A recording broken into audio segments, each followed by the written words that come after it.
Hey everyone, welcome back to my channel. I am really excited today to be able to share with you a very important interview that myself, Lisa, and Brian on the enLIGHTenUP podcast were able to do with Zack Vorhies, the Google whistleblower. If you aren't aware, Google is now under investigation for violating antitrust laws, and the biggest lawsuit in the history of this is being launched right now against them. And it's not just in the US, it is across the world in other countries as well. Zack is going to share with us why he blew the whistle on Google, what he's exposing, and why you want to know what this information is. He's also going to share with you what has transpired from him blowing the whistle. And so I'm going to ask for all of you to please share this video, share the podcast link as much as possible, but most importantly, go over to Twitter and follow him at Perpetual Maniac. He needs to stay in the spotlight. He's blowing the whistle and bringing truth to the surface, which this world desperately needs right now. More people need to wake up to what's going on and what big tech is trying to do to censor and manipulate our minds into believing narratives they want us to believe. So without further ado, I'm going to jump right into the interview. And of course, if you want the full links to everything, all that is down below. Love you guys. Be safe. That's the way that I first started off with it. But now it's like 2019 and it's gotten so bad that I'm like, they're going to try to destroy America if they keep on going like this. So yeah, I agreed to come to New York. I told Google that I was not going to participate in their investigation. They cut off all the network access that I had immediately, sent me one last email saying, this is the last email you're going to receive. We're cutting off your access to everything. Your card's no longer going to work. And we need the laptop back. And we're going to pay you out, but your resignation is effective immediately. I was like, great. That means I'm not under NDA anymore. Now, there's an exception to the NDA when you're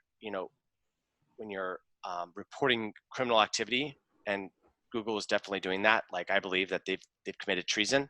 You don't have to abide by an NDA if that's the case, right? Yeah, it's null and void when reporting criminal activity. But the fact that they accepted my resignation immediately meant that I was no longer under NDA, which was like another layer that was great. So anyways, I flew to New York. I got in the chair and I under the cover of anonymity, I disclosed to the public what Google was really doing, and that video was, it was interspersed with video of Jen and I admitting that they were trying to stop the next Trump situation. Yeah. So they changed your voice. They blacked you out. Like, no one could really know who you were. Right. And they also released 2 pages out of the 950 showing that it was an awesome slide too. It was like, content's generated, then it's like aggregated and filtered, and then it's pushed to the user, and then people like us are programmed, and then the cycle repeats. So they were literally admitting that there's this like generalized filter bubble where if they filter the content, then it will over time like create a new society. Okay. And so that got released and everyone's like, oh my God, this is insane. I can't believe all this stuff is happening. But that was only like 2 pages. And so they're like, they wanted me to come out, but I said, no, I don't want to come out. I want to get back to work. I'd rather not, be known as the whistleblower that took down a large company. And so I was just happy to just go on my way. But Google was not. And they started to come after me. And that was when I had a lot of problems. First off, what they did is they started the first round of lawfare by getting one of their attorney firms to start the process of figuring out what information that I had of the company. So they sent me a letter saying, what information did you retain? Who did you give it to? And we need access to all of your, laptop and backups. I was like, whoa, okay, well, this is interesting. So I talked to some advisors, and they're just like, well, your laptop's got incriminating evidence of it, and Google's trying to do a cover-up. They're like, so what are you going to do? And I was like, well, if I help them delete it, then I'm engaging in this. I'm colluding to cover up a crime. So I got to do something with it. So I gave it to the Department of Justice. antitrust division in Washington, D.C. And I wrote a letter saying, hey, I gave your laptop to law enforcement. I'm sure they were thrilled. Yeah. So I was hoping that would be like game over.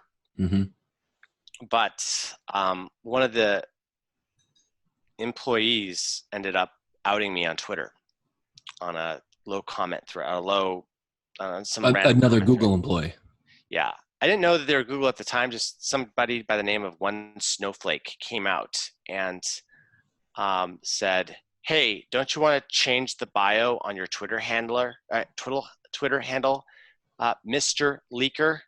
And the reason why he was saying that was because I had mentioned that I was a well-employed tech geek in Silicon Valley, and I was no longer employed, so he was pointing that out.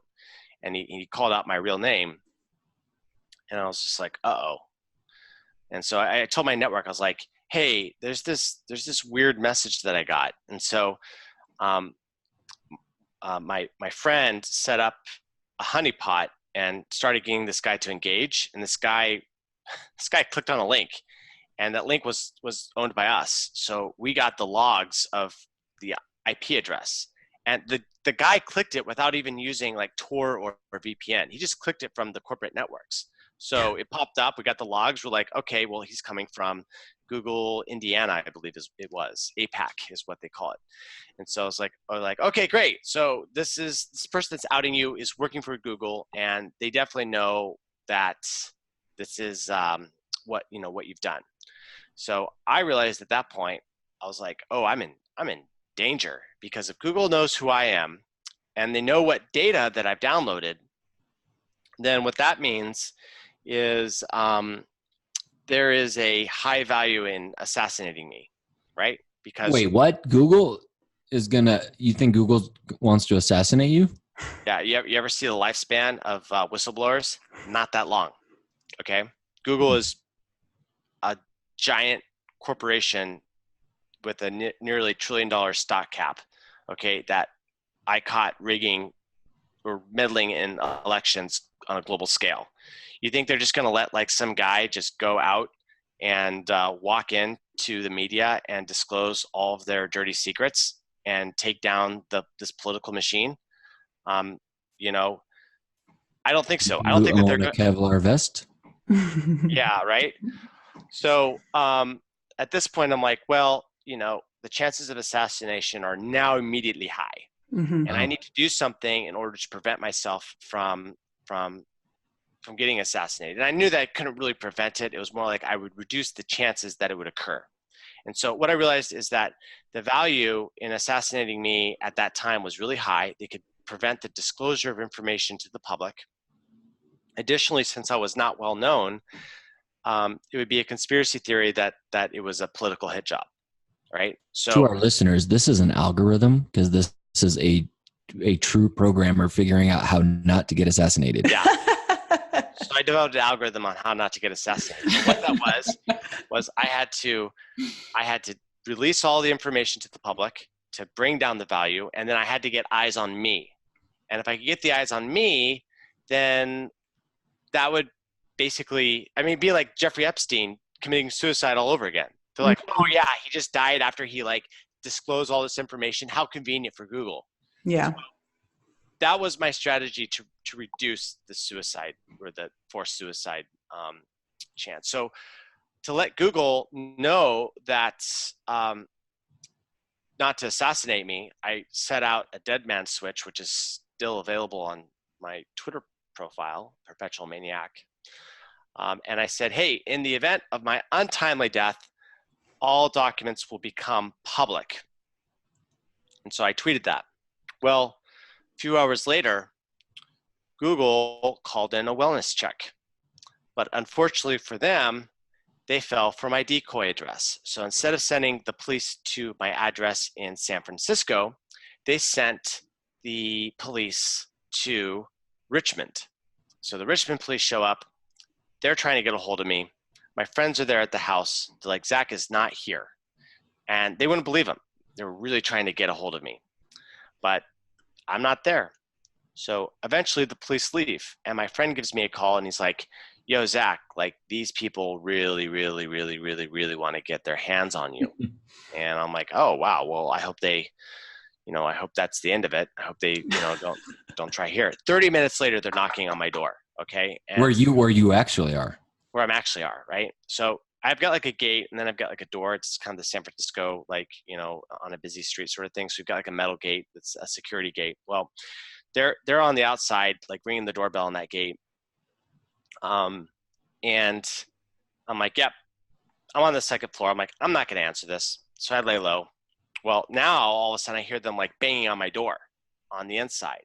I'm like, how do they get through the gate? But they're not announcing themselves, and I know my rights. I don't have to talk to the police. So I just don't talk to the police. And, but they kept on banging. Man, they kept on banging. I'm like, oh man, this is crazy. I sneak over to like a window, and I can hear them talking to my neighbor, and telling them something like, well, if you hear of anything, let us know. I was like, okay, it sounds like they're leaving. I'm just going to lay low. But I had noticed that there was this cop car across the street, and I was noticing this because I was like hiding next to a window, and I was putting up my phone, like this, and then looking at the screen, and I could tell that there was a cop car on the other side. What I didn't realize was that they had decided to escalate. And the reason why they decided to escalate is because there was a tin can filled with denatured alcohol that was right by the entrance of the gate. It's used for fire spinning. My roommate is a fire spinner, and she does like a bunch of performances. So the cops looked at this, and they said, is that a bomb? That could be a bomb. Maybe this is a bomb. Let's call the bomb squad. So They call in the bomb squad. And because they call in the bomb squad, well, they now have to shut down a section of Valencia Street. So they shut off 20th of Valencia all the way down to 22nd of Valencia. Okay, shut it down. The theater right next to me gets evacuated. The SWAT team's called in, and there's police officers with sniper rifles that set up to the other roof. Now I don't see this. All I see is that there's a cop car on the other side. And I'm like, wow, man, they're really hanging out. What's going on? And so what I do is I'm like, you know what? Like, I'm just going to go into my room, and I'm going to start playing video games, and then I'm just going to wait this whole thing out. So I'm sitting there playing video games, and I hear this like helicopter, like coming really close to the house, and it's like circling, and it's like circling out for 10 minutes. I'm like, what the heck? I was like, no, they can't be looking for me. Right? I'm like, no, that would be a conspiracy theory to think that they're actually like coming for me. Right? What video game were you playing? I was playing Katana Zero, which is one of the best games I've ever played in my life. Cool. Thanks. So, it was that, and then I switched to Broforce because I was getting nervous. So I needed something to like, keep my mind focused. Broforce is another one of the best games I've ever played in my life. It'd be funny if you were playing something where, you were like a cop and kicking down doors and. Ironically, in Katana Zero, you're killing cops. So, anyways, so my friend who lived in Richmond, who the police first came to his house, he comes to my location because he's worried and concerned about my health. Well, he finds out that the whole roads are blocked off. So he gives me a call. He's like, yo, man, like the roads are blocked off. I'm like, no, you're joking. No way. And he's like, no, dude, I'm serious. And I could tell like when he's serious, and I'm just like, are you kidding me? And he's like, yeah, I'm going to go talk to the police. So he goes and he talks to the police, and yeah, sure enough, they're trying to get to me. They're trying to perform a wellness check. They're trying to ask me 6 questions, okay, about whether I'm feeling suicidal. Right, that's why the helicopters are there. Okay, right. And 2 blocks are closed down because that's what you do for a wellness check. Yeah. What a clown world. So now I'm in communication with the police officer who is trying to negotiate me out. I'm like, look, man, it's really simple. I don't want to come outside. Like, I don't have to talk to the police. Like I'm totally fine. I believe that they're like, well, why would a wellness check be called on you? And I'm like, it's probably Google, and it's probably because they're retaliating against me for disclosing their criminal activity to the DOJ. And I was like, look, I've got proof, and I sent them a picture of the letter that I'd written Google. Well, that wasn't good enough. Like he was like, no, we got to ask you these questions. It's just going to be these 6 questions. I was like, no, I'm not going to talk to you guys. I'm sorry.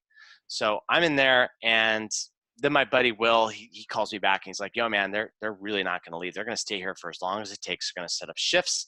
They're just going to keep on like doing this until you come out of the house. Can you explain to the audience why you were so adamant about not answering the questions?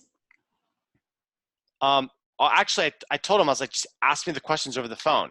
Mm-hmm. They were telling me that they couldn't ask me the questions over the phone. They wanted to ask me the questions in person because the excuse that they gave is they had to see my face because I don't know, maybe they're trained in face reading, so they need to like see my face. And so eventually I'm like, okay, look, if you want to ask me these questions and you can't leave until you ask me these questions, then I'll meet you downstairs at the gate. You can see my face. You can ask me these questions and then we'll resolve it. Okay. And he's like, okay. Somebody in the tech world should invent some sort of way that you can talk to people like your phone and see their face at the same time. Like I can see your face. Right? I can see your face at the time I'm talking with you. And you know, they could call it FaceTime. Yeah. FaceTime. You could be a millionaire. You could be a billionaire. You should call Bill Gates and tell him about that feature. So we have an agreement now. I'm going to come out to my gate. They're going to see my face. I'm going to answer their questions. It's all going to be good. They're going to de-escalate. I go downstairs to my gate. I can't pass the gate. Why? Because there's a bomb robot with its arm sticking through my door, grabbing this denatured alcohol and like pulling it out. And there's another like little faster robot that's like a little tiny one, kind of look like a Wally. It's like going by. It's got this like little fast little twitchy like camera that's going like that. And I'm like, I call the police officer back. I'm like, I can't get out of my gate. You've got your bomb robots there. And they're like, well, we've got to clear the area of explosives. And so they couldn't leave until they pulled this bottle out. So they pulled this bottle out and I'm like, okay, great. Come to the door. And it was actually kind of scary because they put a handcuff on the metal frame so that I couldn't close this gate, you know? And so I was like, well, you can come, but you know, you guys have forced the door open, you know? And so, but I'll still come. And he's like, actually, we have to have you come out and then meet us on the street. I was like, no, that's against the rules. Like we made an agreement, like you were going to come to me and you're going to see my face. You're going to ask my questions. And now it turns out that you're a liar. I don't want to talk to you guys anymore because, you know, I was afraid that they were going to like haul me off into a loony bin and then some crooked psychologist is like, oh yeah, he's totally nuts. And then it's going to like come back to me in a court case, or they were going to slander me in the media or whatever it is that they were going to do. And it turns out that that's actually been a tactic. Like someone had a wellness check. I was a whistleblower. And then they got locked in the loony bin for two weeks. So my intuitions about that danger were completely accurate. So we're all about the intuition here. Yeah. So against my better intuition, I agreed to find, after like, you know, a back and forth for the next 15 minutes, to come out, meet these police officers on the street. But now I realized that, okay, there's such a commotion. So many people have their cell phones out watching from the rooftops that if they're going to kill me, like there's going to be so much video. It's going to go everywhere. They're not going to be able to stop it. The cover up is going to be too expensive.